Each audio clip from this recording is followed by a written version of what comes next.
欢迎来到世界著名的康宁玻璃博物馆。每一年我们都有30多个国家的游客来到这里，欣赏我们惊艳的玻璃艺术，还有现场玻璃的演出。我是小凤，我是小英，我们2个是姐妹，都在这里工作。今天我们将带您浏览博物馆中最精彩的一部分，您将很快的亲眼就看到。博物馆的入口就紧邻我们大型礼品商店，里面出售琳琅满目、各种价位的精美玻璃制品。其实最精美的玻璃是在我们楼上收藏的走廊里。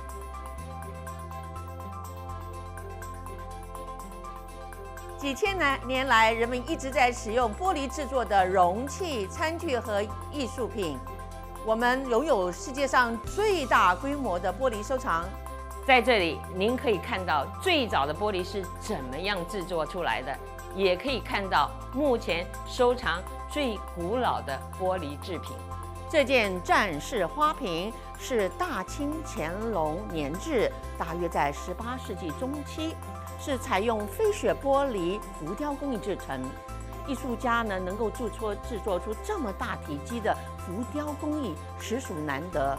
艺术家在这个作品上还阐述了一个故事，那就是宋朝岳家军八大锤猛战大战金营陆文龙，下层是八大锤故事，而上层阐述王佐断臂所属的闻名家喻户晓。这个大窗是 Louis Comfort 蒂芙尼所设计的，它曾经坐落在纽约州的一个城堡里。我们还有许多精美的蒂芙尼作品，包括灯和花瓶。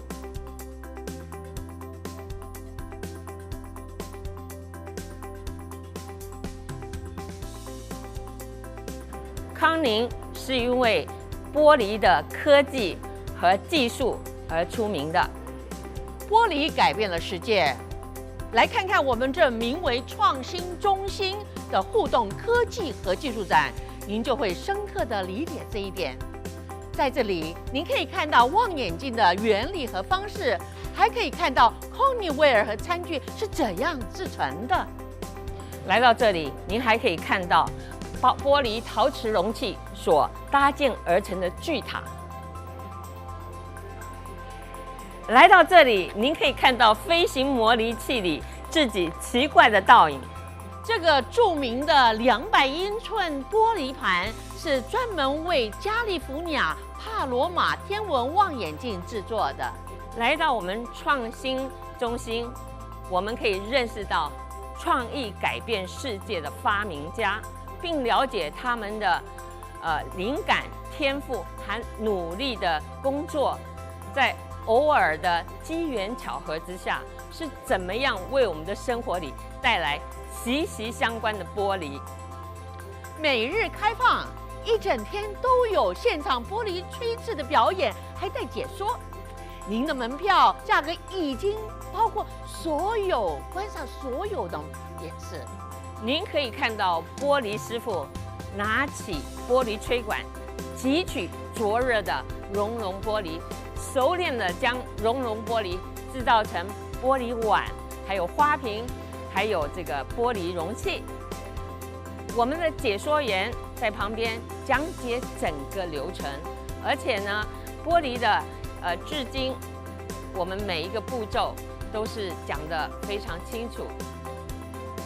我们会在这里用中文普通话向大家介绍整个表演，并密切光临，亲身观看这精彩的表演。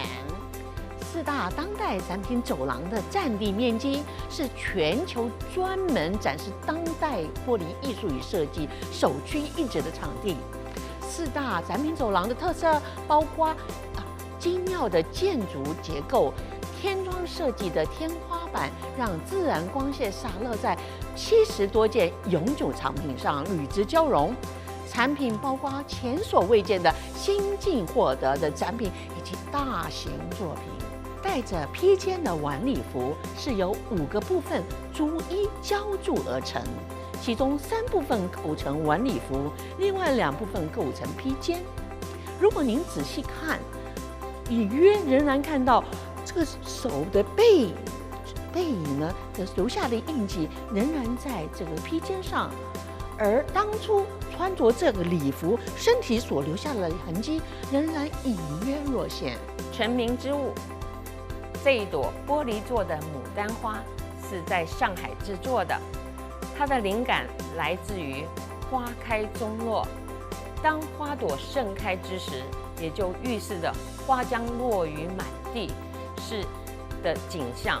而这件作品的艺术家是杨惠珊，她曾经一度是华人著名的女演员。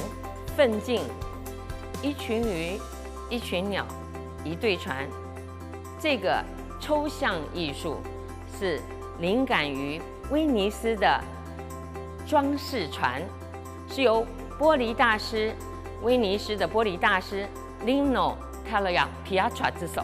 康宁玻璃博物馆将成为您在纽约州最难忘之旅。我们希望康宁之旅令您印象深刻，并且拍下许多精美的艺术品照片，可以一再的回味这难忘之旅。希望能很快的在这里见到您。